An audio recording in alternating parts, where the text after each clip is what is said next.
Welcome, dear listeners, to another episode of Midnight Hour, written by Noire. How have you been?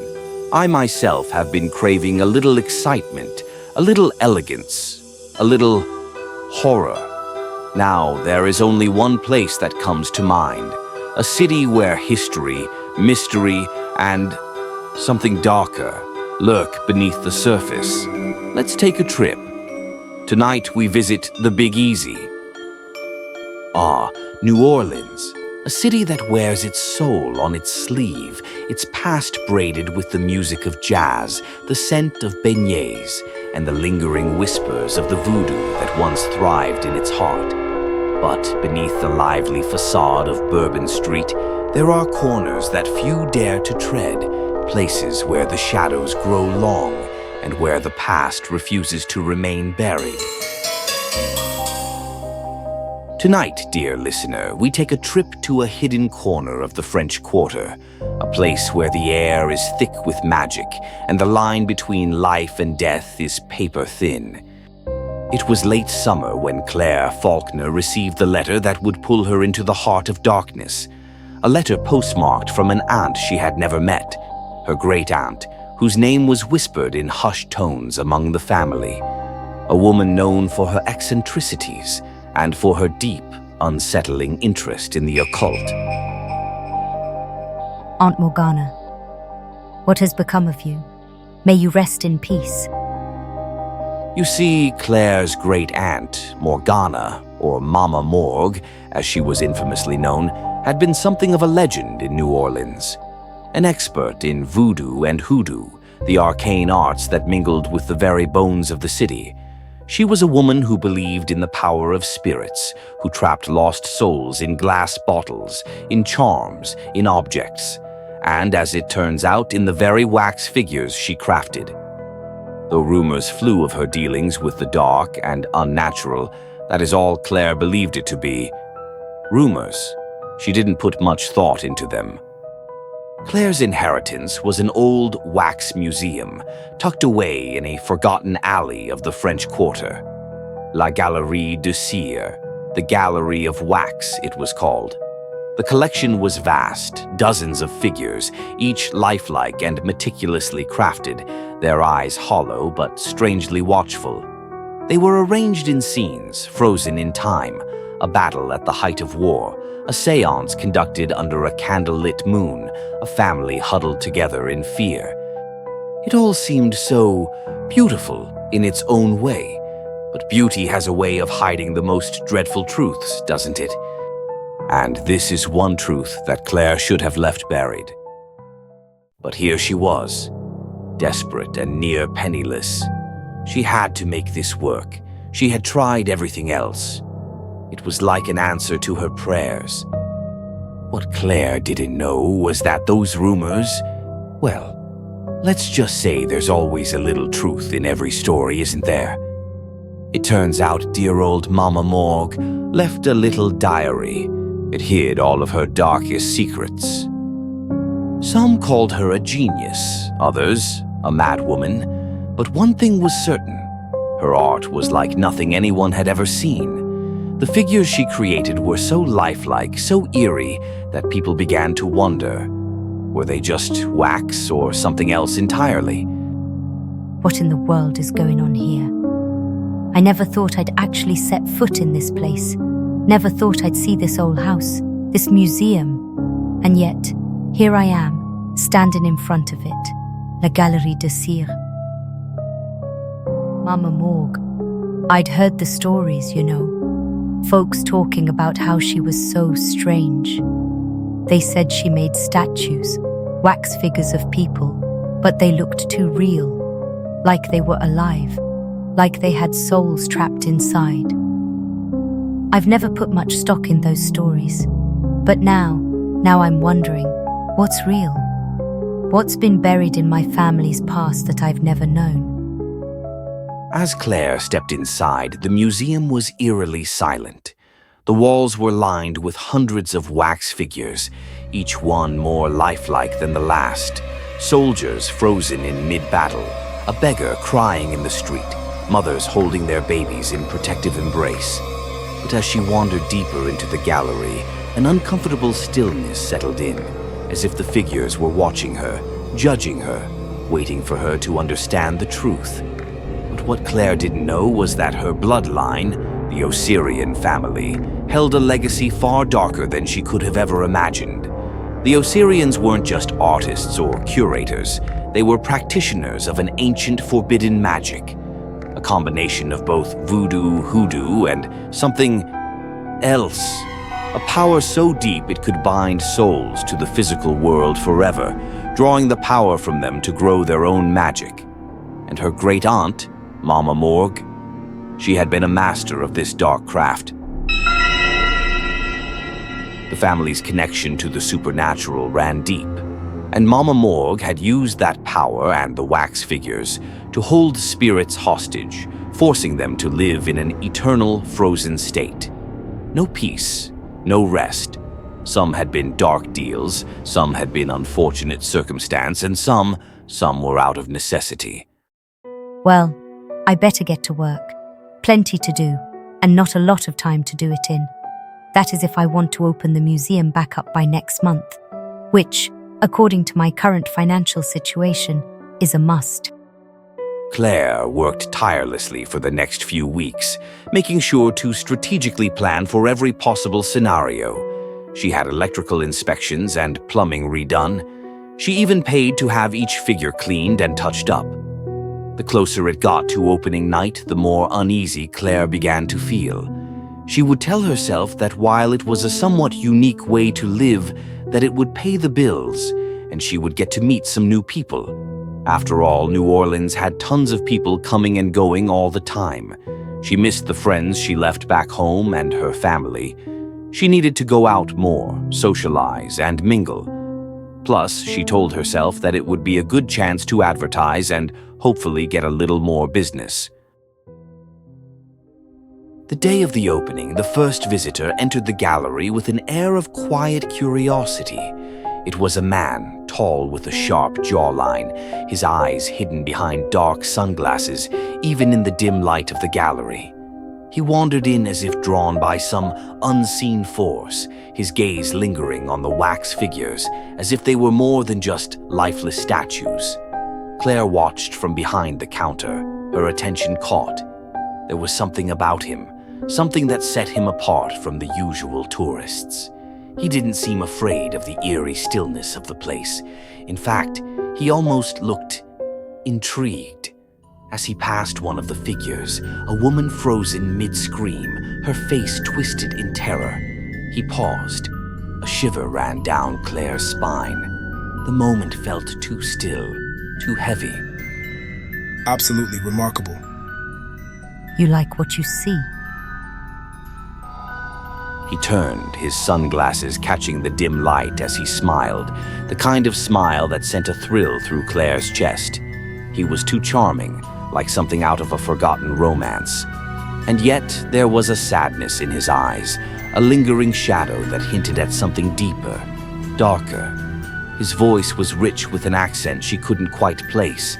He seemed almost too familiar with the gallery. I've heard stories about this place, about how your great-aunt, Mama Morgue, made these figures come to life, captured souls in them. But I never quite believed them, until now.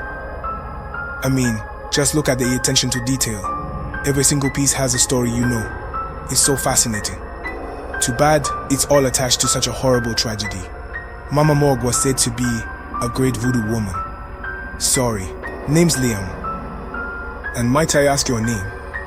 Claire was taken aback. She hadn't heard anyone speak about Mama Morgue so openly, not with the same blend of reverence and longing. Most folks in New Orleans whispered about her, afraid to say her name aloud. But Liam? He spoke as though he were already part of the legend. You've been listening to too many ghost stories. My great-aunt's work. It was art, nothing more than that. Sorry, no offense meant. I'm just an admirer of the macabre, especially ones with such vibrant legends behind them. What am I telling you for though? You must have heard these stories 1,000 times. None taken. I'm the one who's sorry. It's just the figures. They unnerve me still. I really need to get out more. I don't even know where to grab a good bite to eat around here. Well, that's something I can fix. That is if you would do me the honor. Well, I do suppose that is an important thing to know here. I guess that would be all right. How about tonight at 9 after I close up? I will see you then. Over the next few days, Liam became a frequent visitor. He would stop by at all hours, sometimes just to stand in front of the same statue, the one that had held his attention from the beginning. Claire found herself drawn to him, intrigued by his knowledge of the gallery's past, his quiet confidence. He never seemed afraid, only fascinated, and that fascination began to spark something in Claire as well. She started waiting for him to show up. They began to talk. He was everything Claire had never known she needed. Charming, enigmatic, and yet gentle. He spoke of travel, of art, of history, and of a deep connection to the supernatural, a subject that Claire had never thought much about, until now. They found solace in each other's company. Liam was easy to talk to, and Claire began to look forward to his visits, even to the late nights spent walking the streets of the quarter or sharing quiet conversations over drinks. For the first time in months, Claire felt a flicker of hope that maybe, just maybe, New Orleans could become home. Liam's presence was magnetic. He made her feel seen, alive, and free from the shadows of her responsibilities. He seemed to understand the darkness she had inherited, and in a strange way it bonded them. But there was always something about Liam that felt off. His words were too knowing, his gaze too intense. He would sometimes speak with an almost unsettling familiarity about the gallery, about the figures, and about her great-aunt, Mama Morgue. One evening, as they lingered in front of the collection, Liam stood transfixed before a particularly eerie figure, the same one that had caught his attention when they first met, the eternal anguish. He studied it as if it held the answers to some question Claire couldn't hear. She watched him, approaching slowly, admiring his presence. They began to speak, the conversation between them flowing effortlessly. He shared stories of his travels, of ancient cultures and esoteric beliefs, hinting at secrets he could hardly bear to keep. Yet, there was something in his eyes that always seemed to hide a deeper sorrow, a burden that didn't quite belong to him. One night, after an evening spent walking through the quarter and discussing their futures, Liam's demeanor shifted. The carefree energy between them dulled, replaced by a shadow that hung heavily in the air. Claire looked at him, sensing something urgent. There's something I need to tell you, Claire. Something you need to understand about the figures, about her. Claire followed his gaze to the woman trapped in eternal anguish, the figure whose eyes seemed to burn with silent torment. It was the one that always unsettled her most. The woman's face was frozen in an expression of absolute terror, as if caught in the moment of her final, desperate scream. What do you mean? Liam stepped closer to the figure, his expression clouded with pain. He reached out as if drawn by an unseen force, before pulling his hand back abruptly. I don't exactly know how to say this. Okay, here goes. He takes a deep breath, eyes not leaving Claire. The words seem heavy in his throat, burdened with the weight of a truth he's been carrying for too long. My family's and yours. We've got deep roots in this city. Our blood helped build New Orleans, but that blood, it carries a curse. Years ago, one of my relatives, a man named Papa John, was a big hoodoo man. People came from miles around just to get his help. He could fix lives, stop storms, heal the sick, but... He pauses, his voice hardening. He fell in love with someone from your bloodline. A woman who was said to be the most beautiful priestess, the most powerful magic wielder around. But she wasn't just any priestess. She dabbled in things, darker things, things that should never have been meddled with. A shiver of foreboding runs through Claire.